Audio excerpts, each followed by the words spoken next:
Hai, ketemu lagi di video Dina Break.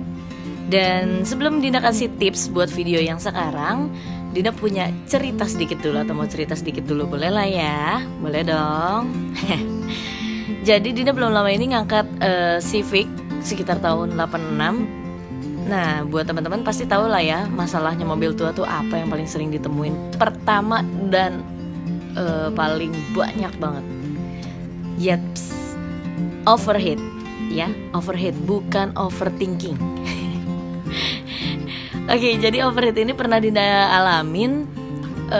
Kenapa bisa terjadi overheat? Ya tahu sendiri lah ya, namanya mobil tua yang harusnya panel-panel speedometer, panel-panel segala macam yang ada di dalam mobil harusnya, kalau di mobil sekarang nih gampang kan ngebacanya, apalagi Dinda cewek. Nah, maksudnya semua itu kalau di mobil sekarang kan masih fungsi, masih akur. Nah, kalau di mobil tua itu permasalahannya kebanyakan nggak akur atau bahkan nggak fungsi sama sekali. Jadi misalkan kita kelihatannya si jarum temperaturnya ini mengatakan aman, si mesin mobil ini ternyata masih tetap aja kita ngalamin yang namanya overheat. Nah, gimana tuh? Kira-kira ada nggak sih cara buat antisipasi si overheat ini sebelum kejadian? Daripada ngobatin, kan lebih baik diantisipasi, ya nggak? Iya nggak? Iya dong. Dan pokoknya di video ini Dina bakalan kasih kamu tips buat kamu yang punya mobil tua buat ngatasin si overheatnya ini sebelum overheat. Oke, nah sekarang di tangan Dinda ini udah ada satu alat, namanya ini termostat digital temperatur. Dan ini bisa dilihat ya,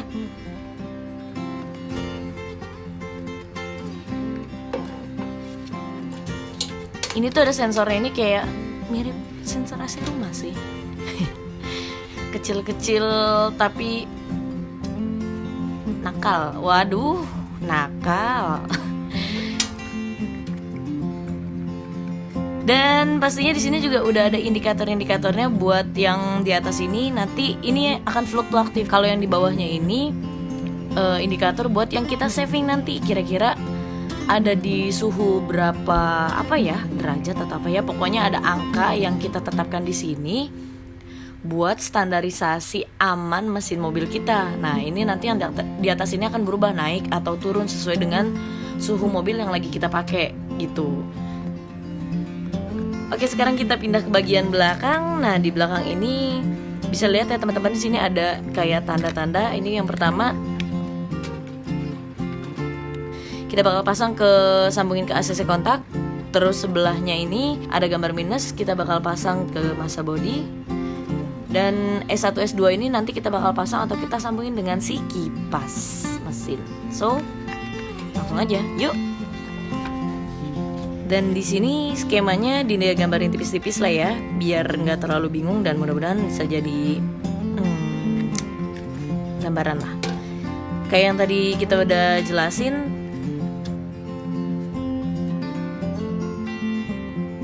kalau yang paling pinggir ini yang ada gambar plus ini akan kita sambungin nantinya ke ACC kontak. Jadi ketika mobil nyala, si indikator ini juga nyala dong.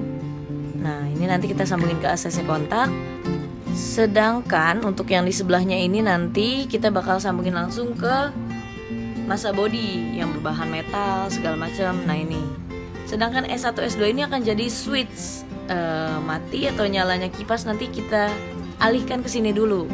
Nah, ini yang minusnya si kipas ya, kita sambungin ke S2-nya. Nah, sedangkan yang Dinda pegang sekarang ini adalah sensor. Yang tadi Dinda bilang, ini nanti dia akan ngatur ketika suhu udah mulai panas, udah mulai dingin. Oke, sekarang kita coba pasang si termostatnya. Langsung kita implementasikan. Yang pertama kita bakal pasang ke ACC kontak terlebih dahulu. Nah, gimana caranya? Jadi sebenarnya di sini teman-teman butuh yang namanya test pen DC, biar tahu bahwa itu tuh kabel dari ACC kontak. Kabelnya banyak banget, tapi karena Dinda nggak punya test pennya, Dinda bikin aja lah ya sendiri ya. Kalau yang nggak punya juga mau ikutin cara Dinda boleh. Yuk, Dinda kasih tahu caranya. Gimana?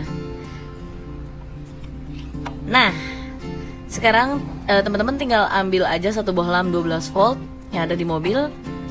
Dan di sini kelihatan ya, udah ada 2 kabel. Yang satu warna hitam, yang satu warna biru.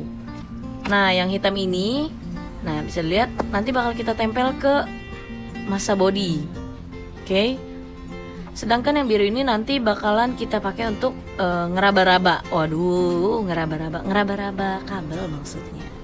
Ngeraba-raba kabel sih ACC kontak. Ini yang hitam udah kita tempel ya di masa body. Sekarang kita tinggal cari mana nih kabel dari ACC kontak nih. Banyak banget kabelnya. Tapi jangan lupa dinyalain dulu.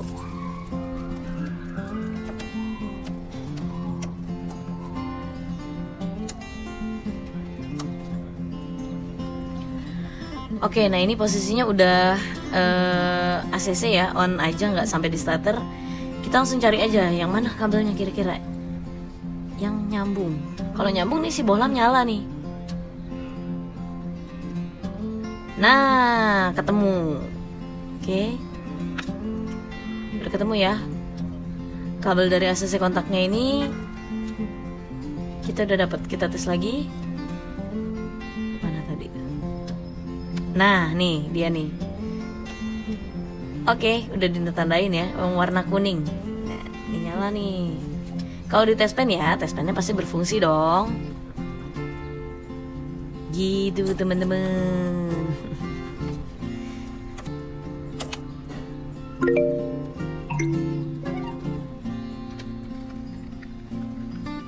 Nah, jadi si kuning tadi itu kita tempelin di sini nih.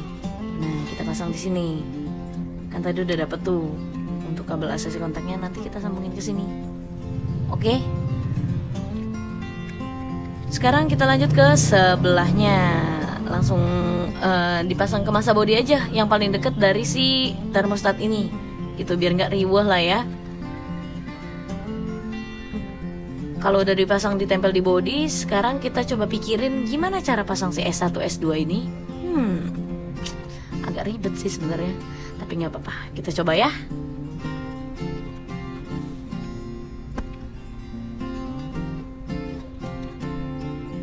Oke, sekarang kita cari untuk kabel si kipasnya. Ada 2 kabel ya, untuk plus minus pastinya. Kita coba urutin, kita coba tarik bentar, mana ya kabelnya ya. Oke, nah ini dia kabel si kipas nih, ada kuning, ada biru. Untuk nentuin plus minusnya sebenarnya teman-teman yang udah biasa bongkar mobil pasti tahu lah ya. Tapi kalau yang nggak tahu, mungkin pengen tahu caranya, boleh next video komen ya. Dan ini kabel yang tadi nih bakal kita pasang di S1 S2 ini nih sebagai switchnya nanti. Harusnya kan kabel ini dia nempel ke ground atau langsung ke body nih. Nah, tapi di sini kita kasih switch atau mungkin perantara kali ya. Nih, coba nih. Skema yang tadi kita ulas lagi. Kipas yang plusnya ini bakal kita pasang di ACC kontak. Nah, sedangkan si minusnya ini kita lariin ini kan harusnya ke body nih. Cuman kita putus nih, kita lariin ke S1 S2 dulu.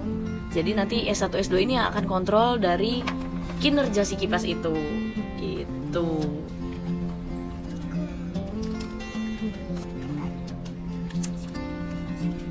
Dan ini juga jangan lupa dipasang si sensornya yang akan ngebaca nanti ketika mesin panas atau mesin stabil suhunya, dia nih yang bakal kerja keras. Oke, si sensor ini kita pasangnya ke sensor yang sebenarnya ada sensor tuh, lihat ya. Ada sensor, tapi ini sensor udah nggak fungsi nih. Gitu. Jadi ditempelin aja ke deket-deket mesin lah ya, biar bisa jadi sinyal nantinya dia nih. Nah, boleh di sini, boleh, silakan. Oke, sekarang kita sudah berada di dalam si tampan. Waduh, tampan banget kan tuh. Dan ini untuk termostat digitalnya Dina udah pasang sebenarnya sih. Jadi yang tadi Dina kasih lihat itu emang Dina belinya 2 buat sampel teman-teman lihat fisiknya kayak gimana gitu. Nah, ini bisa dilihat ya. Kita coba nyalain. Wow, bergetar. Apakah ini yang dinamakan cinta? Lihat lah ya tuh. untuk si panel-panelnya yang nyala cuman RPM.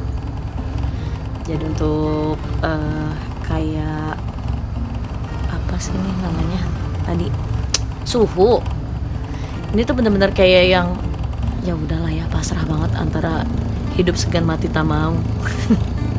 Makanya Dinda butuh banget nih si termostat digital indikator yang tadi. Nah ini Dinda juga pakai yang digital untuk si indikator bensin. Gimana caranya? Nanti dong. Kita sekarang ngebahas yang ini dulu biar mobil kita nggak overheat.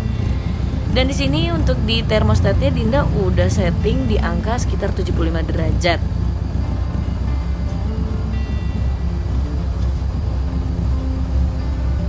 Nih, bisa lihat ya 75 derajat. Dan ini berangsur naik terus nih. Yang tadi di atas yang Dinda bakal bilang fluktuatif sesuai dengan mesin. Panas kah, overheat, nggak sampai overheat sih, panas kah atau mungkin stabil kah. Nah ini kan Dinda lagi panasin nih, kita sambil nunggu. Dan naik terus nih, naik terus ya kan. Sekarang kita cek mesinnya dulu. Oke, kita intip kipasnya berfungsi nggak. Kan tadi Dinda bilang pas mobil nyala kipas nyala. Nggak, jadi si kipasnya ini nanti akan nyala sesuai dengan kerjanya yang memang ketika lo harus kerja nih, dikerja dong ketika dari S1 S2 tadi tuh. Oke, kelihatan nggak sih? Kita cari dulu deh pelan-pelan deh, mana sih kipas. Nah tuh ya, masih adem ayem kalem ya kan, belum nyala nih kipasnya. Nah nih lihat, naik terus kan. Untuk suhu si mesin naik terus, udah sekarang sampai 54 derajat. Ini sorry ya kalau videonya agak lama, jadi biar teman-teman juga lihat prosesnya bener-bener sesuai dengan kondisi mobil Dinda yang lagi kita tes sekarang. Oke, kita tungguin sebentar. Nggak lama nih, yang nunggu jodoh. Oke, udah sampai 73 derajat, dikit lagi 75, kita lihat apa yang bakal terjadi. Dan 77. Indikator sudah nyala. Berarti tandanya di sini si kipas sudah mulai bekerja. Karena switchnya sudah nyala nih. Si S1 S2 udah mulai bekerja nih. Kita lihat ya, kita cek dulu kipasnya bener nggak nih dia nyala. Wait, udah mulai ada bayang-bayangannya tuh. Tuh, ya kan? Kalau tadi diem bayangannya, sekarang udah ada kayak bayangan kipas lagi gerak, terus ada suara anginnya juga, kedengeran kan? Wih. Oke, kita cek lagi suhunya udah sampai mana? Oh, udah mulai turun. Jadi ketika si kipas nyala, kan tadi mesin panas nih, kipas nyala, udah mulai mencoba untuk menstabilkan kembali. Kita lihat apakah dia bisa stabil lagi atau masih tetap panas. Tapi ini sih turun terus nih, 77,2, 77,1. Oke, sekali lagi sorry nih kalau videonya agak lama. Gak apa-apa lah ya, mending nungguin suhu turun daripada nungguin dia yang gak bales-bales WhatsApp kamu. Waduh.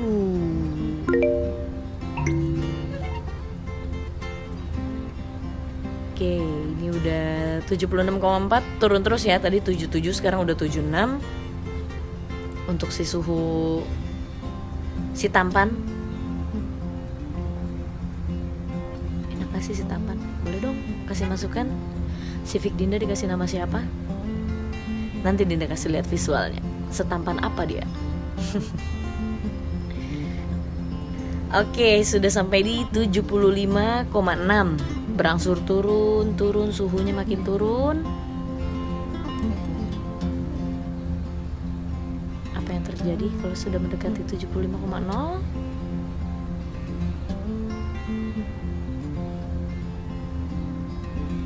Tek, indikator mati. Oke, karena kita sudah sampai di standar yang sudah ditetapkan. Coba kita lihat kipasnya apakah masih nyala. Nah, kelihatan tuh ya bayangannya udah mulai berhenti. Nggak kayak tadi, nggak ada suara angin juga, terus nggak muter-muter kayak tadi kan. Kelihatan nggak sih? Kelihatan lah ya. Gitu cara kerjanya jadinya. Coba kita cek lagi. Nah, ini naik lagi nih. Naik lagi, jadi akan terus kayak gitu.